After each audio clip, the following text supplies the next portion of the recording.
Alhamdulillah Rabbil Alamin, Assalatu wassalamu ala Sayyidil Anbiya'i wal Mursaleen wa ala alihi wa sahbihi ajma'in. Amma ba'du, fa'udhu billahi minash shaitanir rajim. Bismillahir Rahmanir Rahim. Ya ayyuhalladhina amanu ista'inu bis sabri was salah, inna Allaha ma'as sabirin.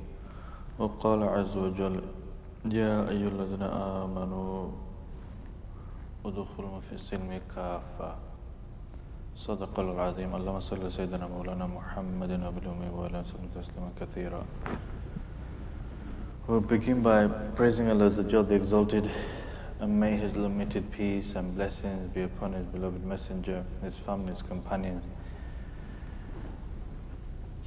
For verily indeed, we are in desperate need of Hidayah and guidance, and in desperate need of Allah's mercy to shower upon us, to continue to shower upon us, because if it wasn't for His mercy and if it wasn't for His guidance, we would all be astray.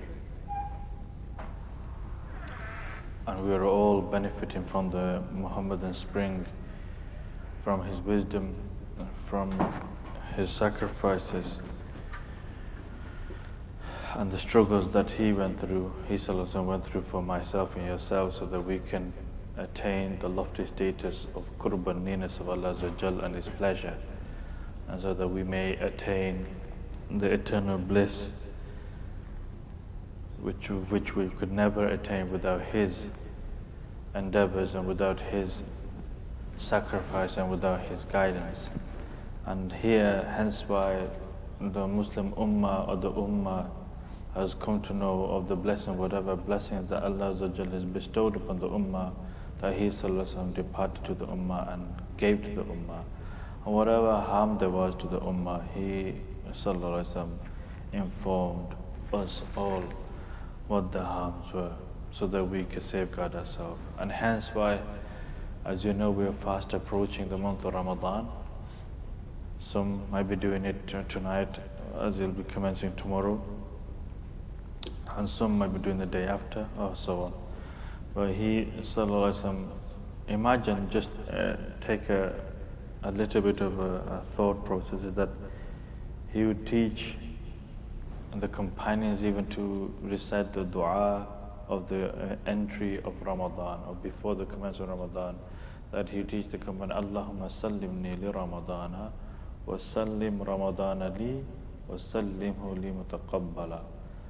Which means that, oh, Ya Rabbal Alameen, oh Allah, safeguard me for the month of Ramadan, and safeguard the month of Ramadan for me, and accept it from me. If you actually ponder upon those wordings, it's really for us to appreciate, is that you see how delicate that if you also add in the dua of month of Rajab and Sha'ban and Ramadan, that Allahumma barakna fi Rajab wa Sha'ban wa ballighna Ramadana. Ya Rabbal, enable us to reach the month of Ramadan. Bless us in Rajab and Sha'ban. Enable us all to reach Ramadan. And as Ramadan is approaching, as you're about to embark upon Ramadan, He's teaching them this dua. He Sallallahu is teaching the Sahaba this dua, the Ya Rabbal Alameen, safeguard me for Ramadan. Salim basically is a protect, safeguard, bless. All of that you could say, you could technically add into that. Is that safeguard me for the month of Ramadan is, in other words, keep me preserved so that no harm, no evil, no bad, no evil should actually come from my body, mind and heart, so that I am completely preserved and safeguarded for the month of Ramadan. And then also, that safeguard the month of Ramadan for me, is that make the Ramadan a source of peace and blessing for me as well. And also, whatever I do in that month is accepted. Such a wonderful way in which He Sallallahu is teaching the Sahaba, but also a message that is given to me and you as well. By just this one line, you could say, of a dua, such a short dua, but it's giving me and you a message as well in that. is that see the significance and the importance and the adherence of a month of Ramadan. That if I was to tell you, you can probably remember is that a year ago we're thinking, this Ramadan we're going to prepare. Ramadan is here. A year has passed. For some of us, we said that last Ramadan, that at the time of Eid, they said, okay, we're crying, weeping, the month of Ramadan's finished. Next Ramadan, if Allah wills, inshallah, if Allah wills, will be better. Haqiqatan, ask yourself, is that how we become better people? In terms of amal point of view, in terms of akhlaq point of view, in terms of spirituality, in terms of morals and manners, in terms of practicing. Have we really, really become better? Or have we actually gone worse? Okay, then what happened? Rajab comes, you're hearing the bayanas, the brothers, the ulamas, the scholars. Rajab come, right, we need to amend. We did Sha'ban, Nif Sha'ban, right, we need to alter and change. We said, yeah, haqiqatan, yes, we got to start working.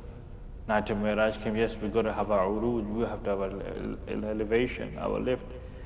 But in reality is that most of us are still dodged down and bogged down with our own nafs, and we still actually pray to the nafs and shaitan, and we're still struggling.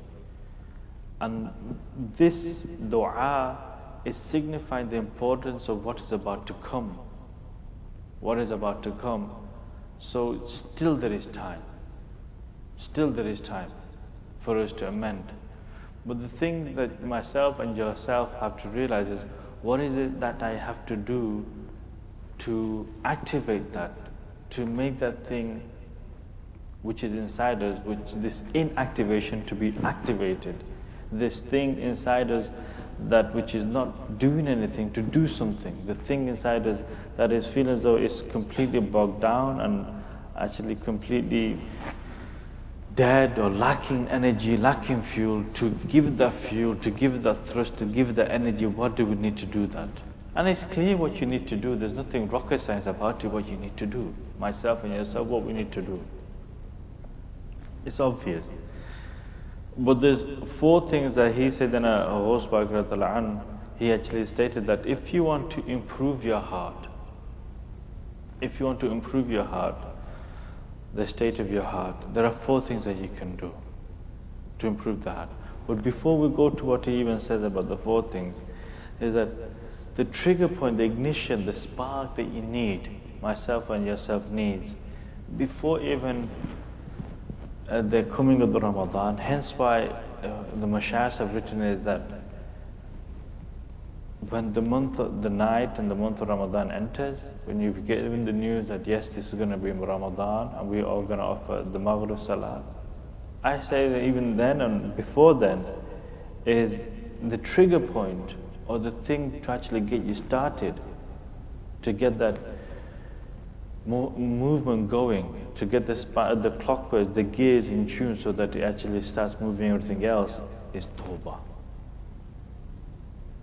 Sache ki Tawbah is the proper Tawbah, to really sincerely turn to Allah subhanahu wa ta'ala.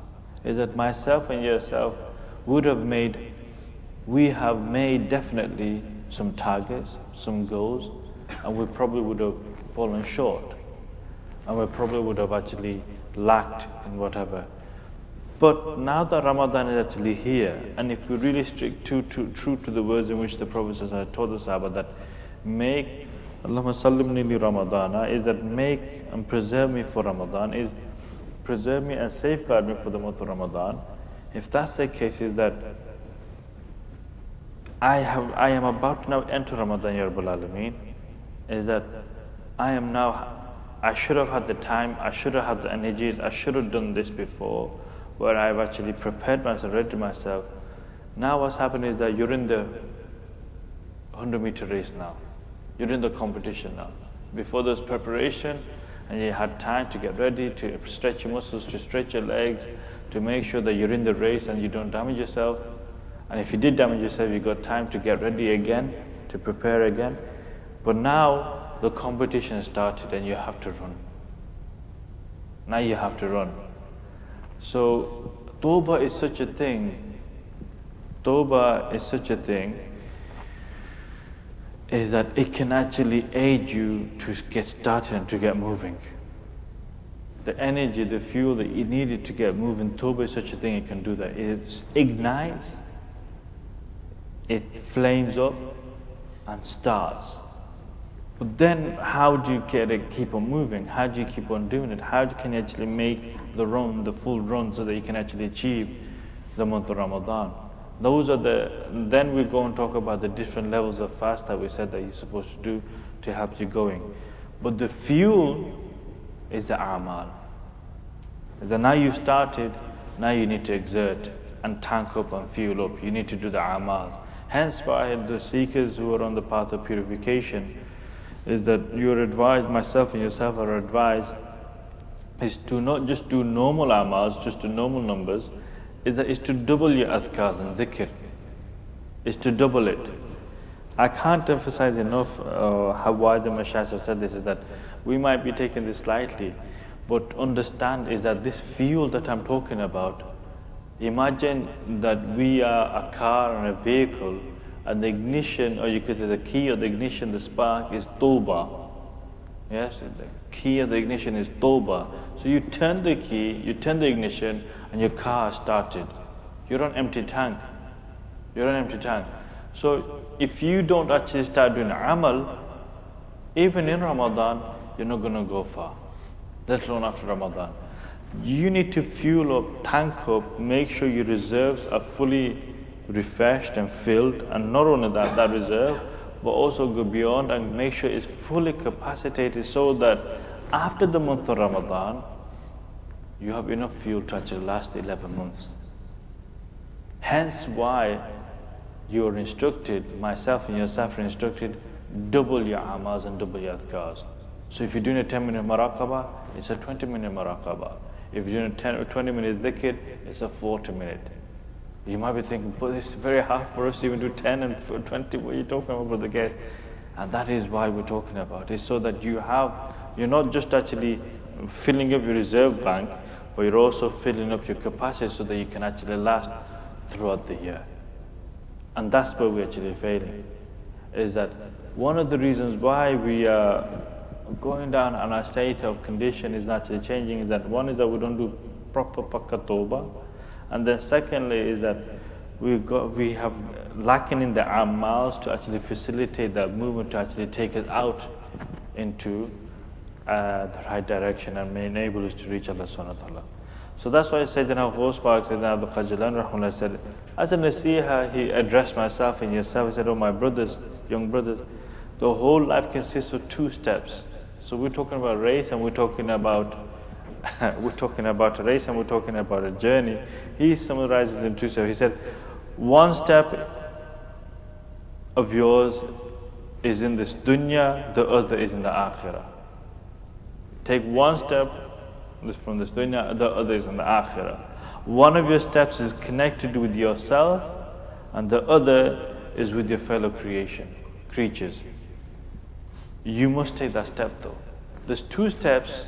This journey is of 2 steps. So one step is in this world, the other is in the akhirah, and the other step is from yourself, is connected with yourself, the other is connected to the fellow creatures and the creation, fellow human beings. But the thing is that we're talking about 2 steps. If you don't have the ignition, if you don't have the spark, and you don't have that movement, he's saying is that you must first of all take the step. You must be the initiator, you must be the one to bring about change in yourself. In order to actually bring about change, in order to change your halat, your condition, your state, if you're expecting, although it does happen very seldom, is that if you're expecting miracles to happen, or if you're expecting, for example, I'm a sinful person, I want to go to piety. If you're expecting that, then Allah subhanahu wa ta'ala is telling you is that you need to take that step. You need to be the one to take the step. Then, like Sayyidina Ghaus Pak is saying, is that bring it to the destination comes from Allah subhanahu wa ta'ala. Taking you to the destination, you taking that step from yourself, within yourself, and then from the creation, from this world and the hereafter, taking you to your destination with the Rida of Allah, that's up to Him, that's His job. But if you are not embarking the car, if you're not embarking the train, if you're not embarking on the plane, if you're not taking that step to be on that journey, on the destination, you're not going to reach. Understand what Gusbach is saying here is that yes, setting out comes from you, setting out, i.e., me doing the effort, me putting the steps, me wanting to change. It comes, this initiation, this thing has got to come from me. Ramadan, if you want a blissful Ramadan, you want a Ramadan full of barakah and blessing, I have to be the one now to exert. I have to be the one to do it. I have to be the one to make that intention, make the irada, the intention, and then I have to now exert. As soon as I do that, the rest inshallah is rely on Allah subhanahu wa ta'ala. It is He who will actually get me to the destination. If I don't do that, then it won't happen. Unless it's obviously then there is a thing called fazl of Allah, if Allah subhanahu fazl falls upon us. So if we don't do that, for example, I was saying that this is the ignition, the thing, the spark that you need is tawbah, sincere pakka tawbah with sincerity and ikhlas. You do that, turn the key, ignition, boom, the car has started. It started. Then I said is that you need the fuel. If you don't have the fuel, it will not take you to your destination. You can't get to where you want to go because there's no fuel. So you need to fill up. Amal point of view, you need to do amal. Hence why, have you seen in Ramadan, look what's happening. You are given ample opportunity to do amal. What is Allah subhanahu wa ta'ala telling? If you look at the whole of the Ramadan, if you look at the ahadith, it's all encouragement that in the month of Ramadan, 70 times fold your rewards are increased. Think about it. What do you think is done? He said that Allah subhanahu wa ta'ala, Allah and His Messenger are telling us is that work, increase, fill your bank up, fill your reserve up, fill your tank up with deeds. So hence why is that normally you won't feel like doing deeds, but in Ramadan you see that one deed is equal to 70. And nafil is equal to a fard. It's encouragement. It's characteristic encouragement. It's encouraging you, giving the incentive. It's push, exert, fill up. Normally, for example, that the speed that you don't feel like doing, but all of a sudden you feel like doing because insan is such that if you know that this will give me 7 times reward, I'll do it. He won't do it normally though. So that's why you actually do salawat, you do tasbihat, you recite the Quran, you do other amal. Is that every aspect? Then not only that, normally the whole, if you think about it, whole of all the 5 daily prayers is equivalent to an hour or so, 1 hour. But we do 1 hour taraweeh. The taraweeh is equivalent to an hour. Again, who would normally, if we say to your brother, can you do some nawafil for 1 hour? You say, are you kidding me? 2 is mighty enough, but 4, okay, then you push it, 8, okay, that's my tahajjud done. That's it, you don't push it. But how long is our tahajjud? 10 minutes, 15 minutes? If our 8 rakats is about 10 minutes, alhamdulillah, we think we've achieved something great. MashaAllah, I did 8 rakats and 10 minutes, alhamdulillah, that was good, very good, very good. 15 is now really, we've reached high level of qurbaniyas. 15 minutes of tahajjud, that's it, we achieved. But in Taraweeh is 1 hour. It's 1 hour, depending on the type of person recites, but it's 1 hour takriban. Let's say 1 hour Taraweeh. 1 hour Taraweeh is, again, you're forcing yourself. Again, look at it. Amal point of view is you're going to the extreme of doing amal. Exerting yourself, doing amal, doing good deeds, so that you're filling up the reserve. There should be that Allah and His Messenger has left us in no way in any doubt. They made it so easy for us to occupy ourselves in good deeds and gave us incentive that only good deeds should be coming really. That it should be like a second nature of doing good deeds. Are you understand what I'm saying here? Is that it should be like a second nature of doing good deeds, that we should be able to actually go here, do good deed, go here, good deed, go here, good deed, and we shouldn't feel the burden of it. Even though we pray Taraweeh, even though we say my long, but you do, if you think about it, that's 30 days or so of 1 hour nawafil, you could say sunnah of sunnah salah, but you're doing it for 1 hour, but that's 30 hours. 30 hours, 29, 30 hours or so. Let's say takriban 30 hours of nawafil. Now the whole year you probably will never come anywhere near this. In reality, haqiqatan, the whole year, we see how intensified your ibadah has become. That Allah and His Messenger are telling us is that occupy, fill your time, fill your reserve with the amal salihah. Either do it so you can get to your destination.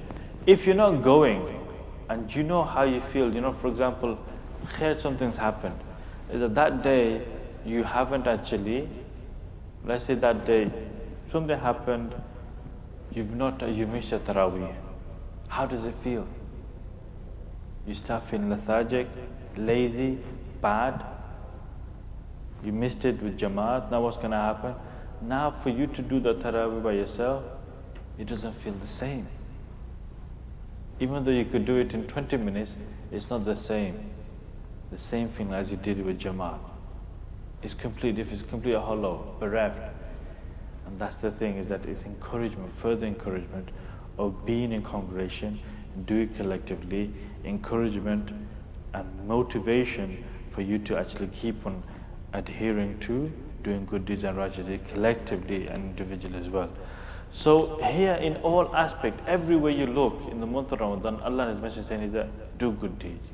Here, do this, give charity. Normally we want, for example, every day of Ramadan we're told to give at least maybe £1, if anything, 50p a day. Why? That £1 is equal to 70. If I can give more, that's even more. This is the time of the year when we can compete with millionaires as well. We can give less and we give equivalent to what millionaires would give. So this is the time of this. So here, also now the person feels, wait, but if I give £100, it's equivalent to X amount. I'd never be able to give that. Let's give that instead. You see, another encouragement. Normally we don't feel like giving charity, but have you realized the month of Ramadan is when most people give zakat. Most people give sadaqah. Most people give other charities in the month of Ramadan. Why?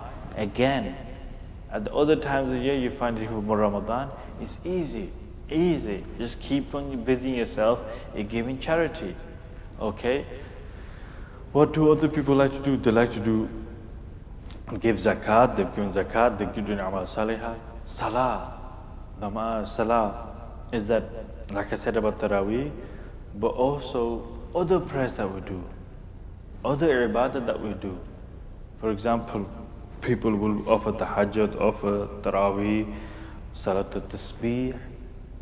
We normally find it difficult. Salat al-Tasbih, I say, how many times a year do we do Salat al-Tasbih? Seldom. But now, do Salat al-Tasbih regularly every day after Zohr. We don't find it difficult. It's straightforward. It's easy. Let's do it.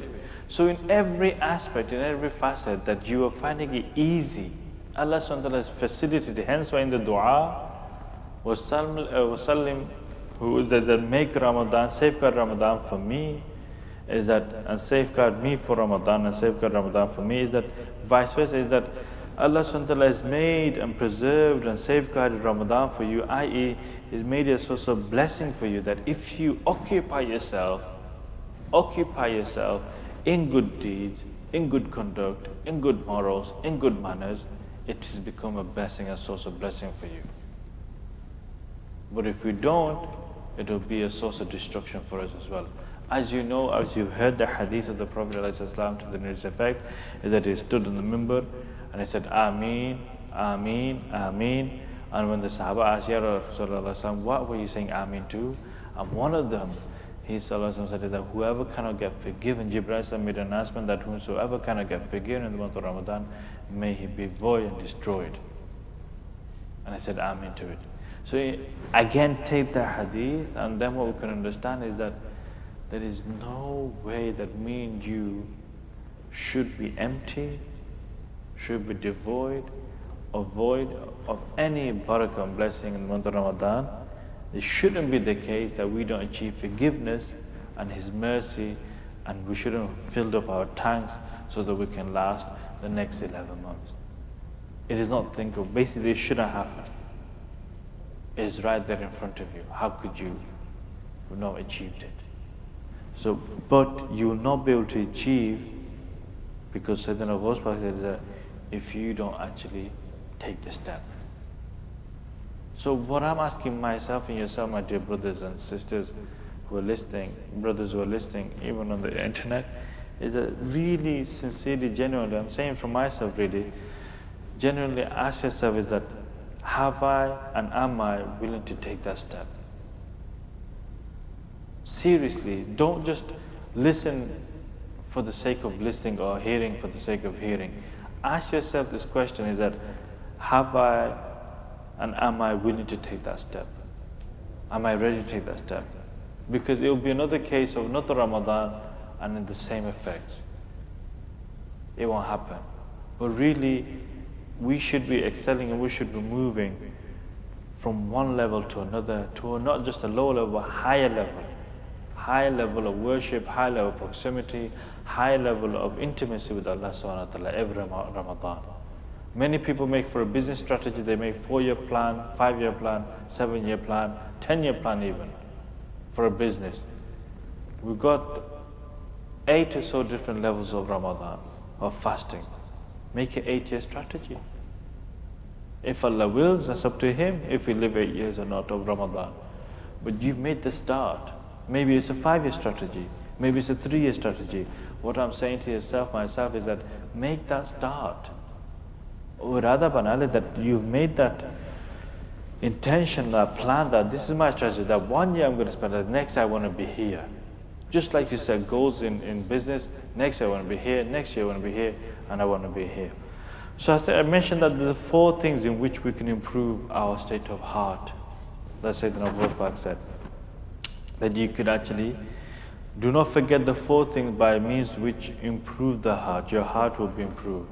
Our heart, our state of heart, state of Iman, our state of heart. What did he say? First, paying careful attention to every morsel of food that is eaten. Ensuring that every single morsel of food that you eat, and he emphasizes for some reason. I thought this is straightforward. Obviously, it means that make sure you eat the halal and make sure you don't eat from haram, anything which is in doubt. He refrained that. He said, with regards to careful attention to every morsel of food, in this context, there is nothing more important advice for you than this. There's nothing more important than this. Than making sure that the food and whatever your earnings are, whatever your food intake is, that every single morsel that you're taking. Let me tell you why. There was a great saint, I think by the name of Sayyidina, either it's Hazrat Ibrahim bin Adham or Sayyidina Junaid, one or the other. What happened was that there was news, I think it's Sayyidina Junaid actually, may Allah forgive me, one of these buzurg. What happened was that there was news that this young man is able to perform this wonderful ibadat and worship, and it's getting very known around the surrounding areas that there's such a young lad, young man, very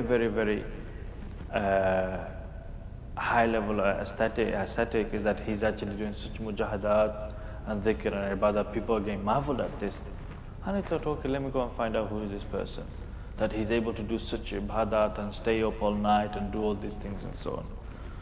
So Sayyidina Junaid thought, okay, let me just go and see, let me go and find out what's happened. So he went, saw this and he stayed with him for 3 days. He analyzed and he saw. So what happened was that as he left, when he stayed for 3 days, he saw his activities, he saw how he spends his day, he saw how he spends his night. In there, he was able to see that there was a certain way in which he was consuming his food, his earning was not correct. So whatever he was eating was not correct either. In that he saw that. And then he, through his insight, he managed to see through his insight is that, now to emphasize this to myself and yourself, is that those people who, what happens is that exertion of doing great things, for example, staying awake all night, doing such ibadat, such exercises, such worship, such mujahadat, that energy was not come from Allah subhanahu wa ta'ala, but it was come from shaitan. Just because of the fact of those haram element added to, that person didn't know. This is why, ilm and knowledge is also necessary. That's why he, Anna is mentioning is that I cannot advise you. This is so important that every single morsel, in one element, it's not a major issue, but one element, there's some doubt in his earnings. There's some doubt.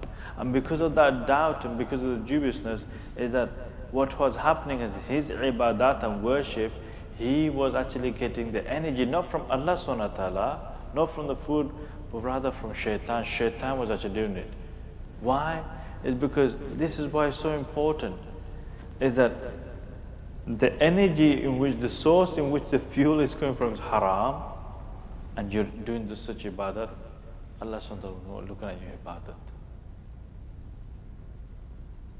That's why he further goes on to say later on, Abdul Qadir Jilani Rahman says is that better than all those ibadat and worship you're trying to do, so the numbers that you've actually made, that you want so many numbers, great quantities of numbers of ibadat and worship, better if you're focused on just the faraiz, or making sure that I am making my body, my heart, my mind adhering to the command of Allah and not disobeying. If you stuck to that, that would have been better for you. Rather than try to quantify and magnify so many numbers of ibadat, because that source was haram, everything also became no longer void as well. So before he departed, he said to my son, is that let me just give you some advice. Try to actually, because he also knew this is Sayyidina Junaid, this is the great Sayyidina Junaid. This is the great of a friend of Allah, and it's an honor for him to say, my son, I advise you to actually do such and such thing, and then come and see me. Then come and see me. Oh, what are you talking about? Okay, fair enough. So he told him what the illat was, what the problem was. So because he's genuine, he was a genuine person, he did that. He amended where the haram intake was, in which he was making his matter of food was being dubious. He did that and removed it. As he did that, then all of a sudden he thought, his energy is going. He's exasperated, nothing's happening. What's happened?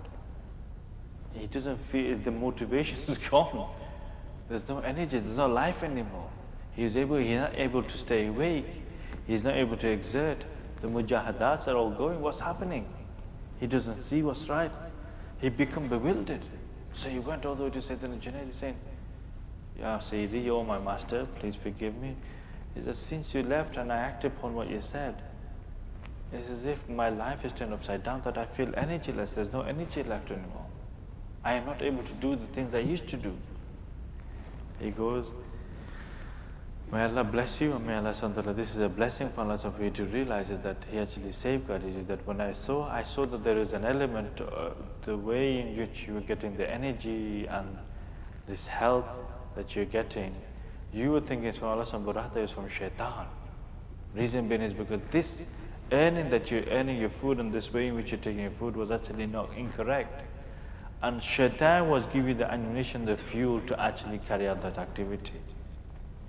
Now what happens, as soon as you amended your ways, his influence stopped. Now it's you now. Now exert yourself, now it's you. And now if you are struggling, you have come to the right person and the right place. I will help you now to actually achieve that. And now whatever you will do is correct, it will be healthy, it will be sound, and it will be fruitful. Before, it was taking you to the hellfire, even though you didn't realize. So hence why he said is that, so first thing to actually amend and rectify the heart, he said, is that paying careful attention to every morsel of food that is eaten. First thing. You might think it's very light. but it's very sound, especially when they're emphasizing here so much. Second thing they said is that if you want to improve your heart, especially when the Ramadan is coming, you want to improve it, setting aside time for worship, for ibadah. Now, ibadah, worship is what? Worship is a way in which for us to achieve taqwa. In other words, intimacy, closeness, relationship with Allah subhanahu wa ta'ala, connection with Allah subhanahu wa ta'ala, intimacy with Allah subhanahu wa ta'ala, God-fearing, God-conscious Allah subhanahu wa ta'ala, awareness of Allah subhanahu wa ta'ala, presence of Allah subhanahu wa ta'ala. That is what we're saying, is that creating that time, setting aside that time, not the farad that I'm talking about, not just the farad, that the farad, I always say this, and I say this to myself in service, that remind you, is that the farad is something that Allah subhanahu wa ta'ala has ordered us to do. We have to do that anyway, irrespective whether they like it. I am saying is that beyond that and beside that, when I have myself and yourself, and other thing that I'm saying here as well is that voluntarily, most of us are, when we're doing the dhikr and the muraqabah, it's like a prison sentence. It's like a prison. Oh yeah, I have to do 30 minutes. Oh gosh, I have to do half an hour of dhikr. Allahu Akbar. And it's like a sentence, like we're seeing, like it's like a punishment. It's like you have to serve this. This is your dosage. Just like when the doctor gives a medicine, it's not very nice. You have to take it.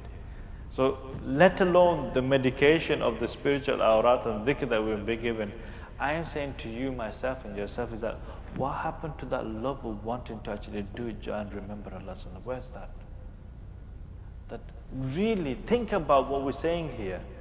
What we're saying, think about what we're saying, is that really sincerely from the bottom of our heart, is that when have we said, is that I want to sit, not because Hazrat Sahaba said and the Mashayikh said, sit for 20 minutes or 10 minutes, but really genuine from the bottom of my heart, I am fixing a time. I am fixing a time out of the 24 hours, which is outside the 5 daily prayers, outside the 5 and outside whatever the Mashayikh have asked us to do.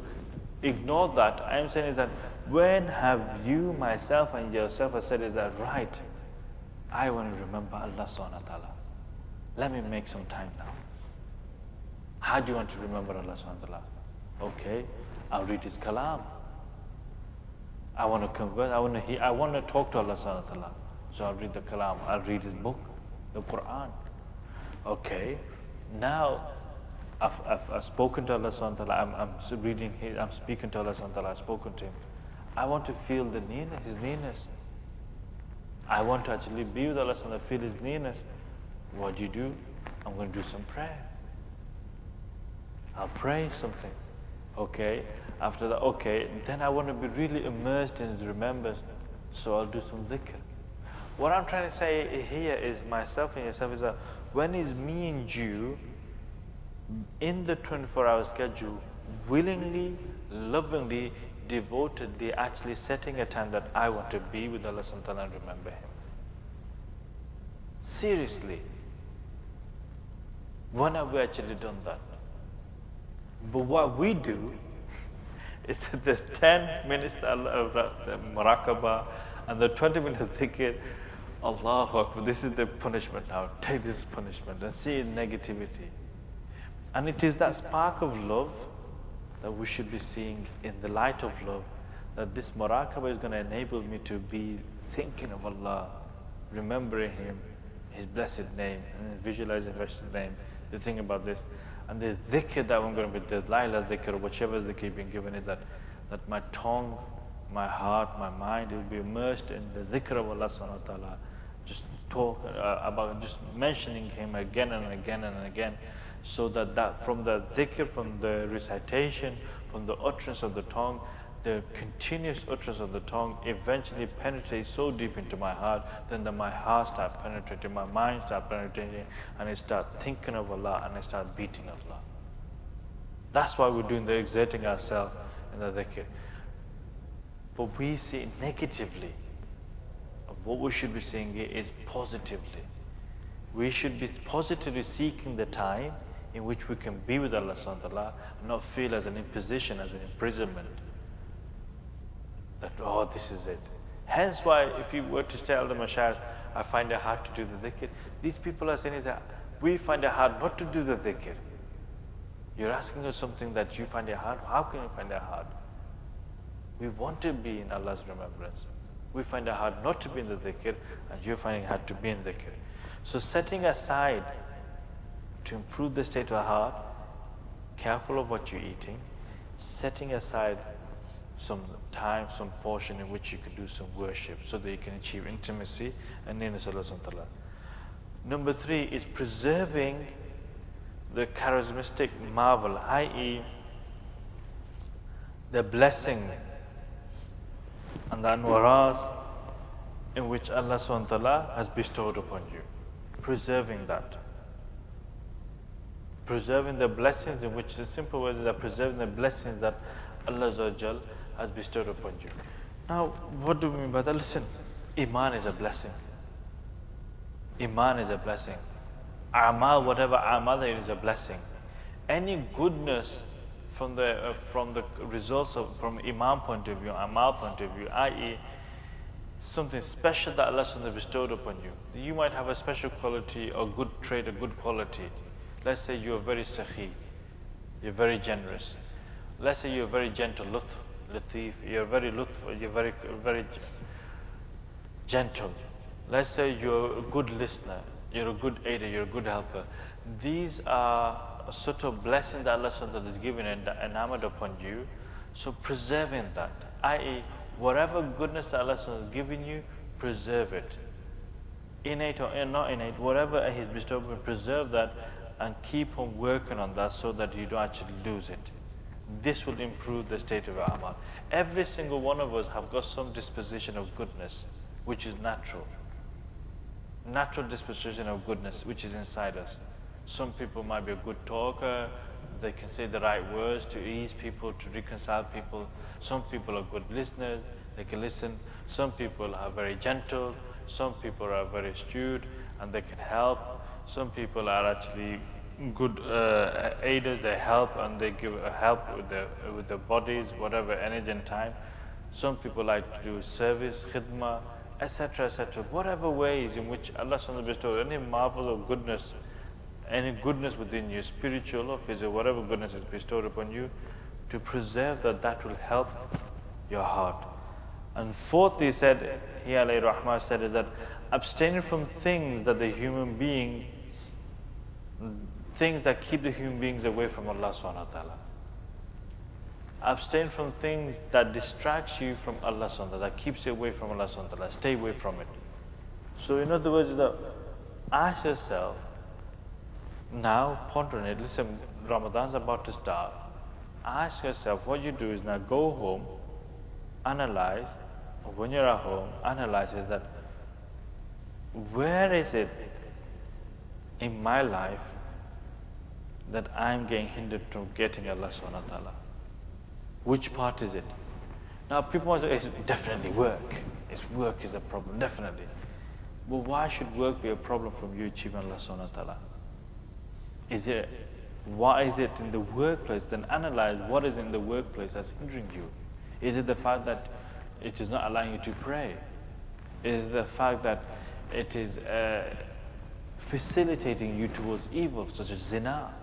Is it the fact that it's facilitating you towards haram activities in terms of laundering of money and hiding of money, etc.? Is it the fact that through work that other avenues of evil is actually happening that normally you don't associate with? So it's not the work, but see what is it in the work that is hindrance, then remedy it. Find that fault and fix it and stop it. Is it at home? Analyze, is it at home? Is it the husband? Is it the wife? Is it the children? What is it? Is any of the family members? If that's the case, before Ramadan starts, remedy it and stop it and fix it. Is the actual home in terms of whatever things is in the home? For example, is it the TV? Is it the internet? Is it my phone? Is it my social sphere of friends, the friends that I keep? Is it them? What is it that's keeping you away from Allah subhanahu wa ta'ala? You will know and I will know what it is. something there which is actually hindering you from getting it to Allah subhanahu wa ta'ala. Whatever that is, analyze it, address it. Address it. And try to actually make sure that you've actually addressed it. And then if you need help, then seek advice and help of how to address it, if you don't know. But if you know, for example, this work is this element, I have to make sure I stay away from this person, make sure I actually do this like this, I'm good. If you know at home it's the TV, you need to know that on Ramadan, try and keep the TV off. If it's internet, try once you're fasting not to have the internet, not to have access to internet. If it's your phone, try to make sure in Ramadan, put a lock on it or give it to somebody else in the month of Ramadan, if this is going to be the problem. But find that thing which is stopping you from keeping you away from Allah subhanahu wa ta'ala. What is it? Sometimes it could be even yourself, your own nafs, which is keeping you away. Nobody else but yourself. There's nobody else but to blame but yourself. Then you need to, if it's yourself which is the thing which is keeping you from Allah subhanahu wa ta'ala, then you need to bring yourself to Allah subhanahu wa ta'ala. You need to force him. You need to force him to remember. You need to force him to actually sit. You need to force him to actually be immersed in the remembrance of Allah subhanahu wa ta'ala. Hence why you have all these different ibadat and worship. Because at the end of the day, what we're trying to do is, if you achieve these four things, paying careful to most for food, setting aside for time for ibadah, preserving the blessings that Allah nawad upon you, and number 4 is keep abstaining from things that keep you away from Allah subhanahu wa ta'ala. This will change, and this will actually have effect on improving your heart. In other words, is that this will then have effect on improving your habits. And if you can practice this for the 30 days, those habits will change from evil to good. And if this is what you do, that is how Ramadan has become a source of blessing to bring balance into you and into your life. So that then you can live a life of balance after the month of Ramadan. So I hope yourself and myself have understood that that's why the month of Ramadan is such a blessing, is that try to actually maintain this, see this Ramadan is actually a source of blessing, see it in a positive light, prepare well, now the preparation time really is more or less finished, but enter it in the right etiquettes and adab, beseech Allah subhanahu wa ta'ala that Allah subhanahu wa ta'ala safeguard us and safeguard the month of Ramadan, make a source of peace and blessing for us in the month of Ramadan, and make Ramadan be a source of blessing for us as well, and make us be a source of peace and blessing in terms of our amal's point of view changes from evil to good, from inaction to action, from silence to actually loudness, from inactivity to activity, from remoteness to closeness of Allah subhanahu wa ta'ala. That this Ramadan changes for the better, so that next Ramadan comes, if Allah wills, we achieve a high level of qurban, nearness and pleasure Allah subhanahu wa ta'ala. How we do that, I mentioned that, but really effectively is to understand that the Ramadan is like a fruit basket, or you could say the river or ocean of blessings in which we can actually take as much as we require, and that will, it's all up to us how much you want to take. It's not limited, it's unlimited how much blessings you can take. But if we are not, first of all, taking a utensil in which we can carry that, or if we're not going towards that, you'll not actually, that's hence why you don't, myself and yourself will not benefit from it. So we need to make full use of this blessing that Allah has given us, so that it brings us back into balance into our daily lives. Jazakumullah khair wa sallallahu jaza. Subhanakallah wa bihamdik. Ashhadu an la ilaha illa anta astaghfiruka wa atubu ilaik. If you have any questions, you may ask. Otherwise, inshallah, Aziz, may Allah bless you for coming and listening. And may Allah bless you all in the coming month of Ramadan.